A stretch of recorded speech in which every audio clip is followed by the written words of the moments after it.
c'est vrai, mais moi, je pense que vous êtes un peu sévère. Alors attends, du coup, ça va relancer. On va parler en antenne. C'est important ce qu'il va dire, c'est pas mal. Parce qu'il faut remettre les choses dans le contexte. Je trouve qu'ils ont joué un match là, en milieu de semaine de Ligue des Champions contre Séville. Ouais. Ils ont fait un match plein. Ils y ont laissé des plumes, psychologiquement, physiquement. Et voilà, et je pense que l'objectif surtout du match contre Rennes, c'était surtout les 3 points. Et voilà, et je pense que les points aussi positifs qu'il y avait, c'est que Rennes, ils sont venus avec des ambitions, c'est qu'on fait le jeu, ils avaient la maîtrise du ballon. Et ils avaient un joueur aussi, Ntep, qui nous a fait beaucoup de mal sur le côté droit. Qui est toujours aussi bon, il est régulier. Hein. Voilà, et je pense qu'il fallait faire preuve de beaucoup d'abnégation et de solidarité défensive pour sortir du match avec les 3 points. Enfin, c'est mon analyse. Moi, je suis à moitié d'accord. Je pense qu'on n'a pas fait un match plein. On a fait une première mi-temps pleine face à Séville. Et là, c'est moi qui suis plutôt d'accord avec toi. Mais et après, la deuxième mi-temps était un peu moins aboutie. Comme souvent, Nicolas ménage la chèvre et le chou. Hein. Voilà, c'est toujours... Non, mais voilà, la deuxième mi-temps était un peu moins aboutie. Je pense qu'ils auraient pu faire un peu plus. Il manquait cette étincelle pour emporter le stade avec eux et emporter la décision face à Séville. On a loupé notre première mi-temps, on a eu pas mal d'occasions et on aurait pu marquer et peut-être mettre un peu de folie dans ce match-là. En tout cas, où je suis d'accord avec Sly, c'est qu'en effet, il y a une débauche d'énergie physique, une débauche d'énergie mentale, émotionnelle, qui est à prendre en compte, bien sûr, parce qu'on se prépare pour ce genre de match d'une manière différente, parce que c'est des finales et forcément l'influx nerveux est à prendre en compte. Moi, ce que je regrette sur le match d'hier, c'est qu'on a une bonne occasion, enfin, on a fait une fois du jeu et on a marqué un but. Ça, le premier tir. Sur le premier tir. Premier tir lyonnais. Parce que du coup, ça part de Morel, voilà, ça produit du jeu, ça combine bien. On passe du côté gauche au côté droit. Rachid Ghezal qui, pour une fois, varie son jeu et au lieu de repiquer dans l'axe à l'intérieur, il joue sur son mauvais pied et il centre de son mauvais pied. Valbuena qui vient au second poteau. Je trouve que voilà, la seule occasion aboutie faite par l'OL a été concrétisée par un but et c'est ce qui nous fait gagner le match.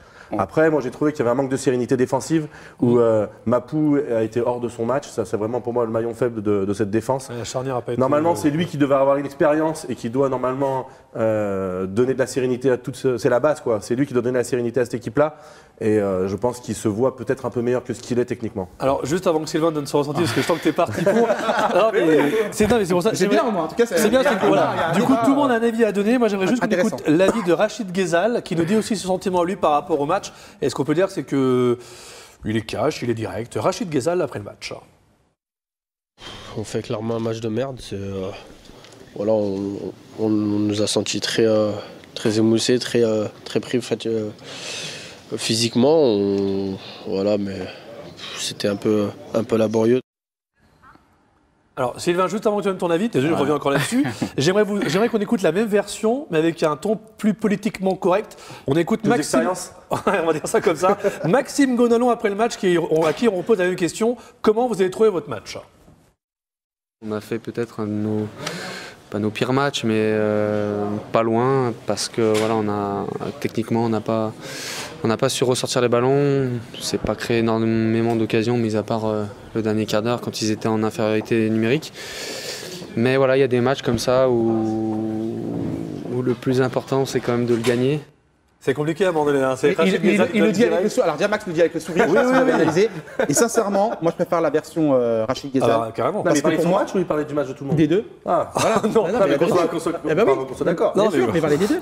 Non, mais il parlait des deux parce que tu parlais de Mapou, mais je suis désolé. C'est un ensemble, c'est un collectif, c'est pas le seul. Mapou, je comprends ce que tu veux dire parce que c'est vrai que c'est sauf qui peut. Des fois, il se charge. C'est sauf qui peut. Non, mais je le comprends. Non, mais Mapou, c'est sauf qui peut. Mais c'est collectif. Non, mais quand ton meilleur joueur du match, c'est ton gardien, forcément, et que tu gagnes le match et que tu es à domicile, forcément, c'est qu'il y a un problème quelque part. Sur ce match-là, en tout cas. Est-ce qu'il y a agaçant, et après je laisse la parole à Sylvain. Parce que là, si tu la prends pas, il faut que tu la chopes au vol, sinon c'est pas possible. Il faut que tu la chopes au vol. C'est quand tu vois le 11 de départ, tu te dis qu'il y a un bon 11 de départ en fait. Il y a des bons joueurs, voilà. Et c'est pour ça que c'est agaçant et c'est frustrant. Voilà. Donc là, tu peux nous donner maintenant ton ressenti. Bon courage. Alors, tu as laissé tout seul. On voit le 11 de départ justement à l'écran. Mais donc, donne-nous ton sentiment à toi, parce que franchement, franchement, mon sentiment, c'est que la manière, pour moi, je m'en moque.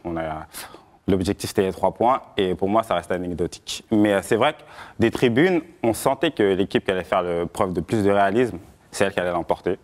Parce que même après, Rennes, ils ont eu la position de balle, la maîtrise du jeu. Mais j'ai trouvé que, voilà, défensivement, je trouve qu'on a, entre guillemets, on a serré les miches. Oui, on a serré les miches. Et voilà. Et non, mais je veux dire, il faut un certain état d'esprit aussi, tu vois. Et on n'a pas pris de but. Après, tu parles de Mapou et tout, mais voilà, il n'a pas pris de but. C'est aussi pareil. Moi, je le défends parce que. Il s'attend bien à Vous êtes copains. Moi, je le défends. Non, mais il y a un truc, vous êtes copains, il y a un truc qui se passe. Non, mais je le défends. Je vois un contrôle en première mi-temps où il veut faire un contrôle à la Ronaldo ou à la Zizou, là. Et puis en fait, il lui met dans la course à une tête, là. Franchement, il n'aurait pas pu mieux faire. Ouais, mais la finalité, il n'y a pas eu but. Et donc voilà, on ne prend pas de but en ce moment. Après, en tant que compétiteur, je suis d'accord avec ce qu'il dit. Moi aussi, si j'étais dans l'équipe actuellement, voilà, on a gagné. L'important, c'est ça. Parce que, en effet, on est comptablement, on est dans les objectifs du président, on est dans notre, en bon ordre de marche. On est dans les clous. Maintenant, c'est vrai que je suis beaucoup en contact avec les supporters, avec les gens qui payent leur place. Et en effet, quand tu viens au Parc OL et que tu mets 50 balles pour voir un match comme ça, enfin voilà, que t'emmènes tes enfants et tout ça, bah t'en as pas pour ton argent, quoi. Et au-delà de ça, il faut aussi s'ouvrir à ça, parce que eux aussi sont importants. Bien sûr. L'horaire n'est pas beau déjà, c'est un dimanche après-midi, il fait froid. Voilà, ils sont en droit d'attendre un peu mieux. Et au-delà de ça, tu ne peux pas te contenter lorsque tu fais l'Olympique Lyonnais de ça en fait. C'est-à-dire que ça peut passer sur un ou deux matchs, sauf que depuis le début de la saison, c'est récurrent.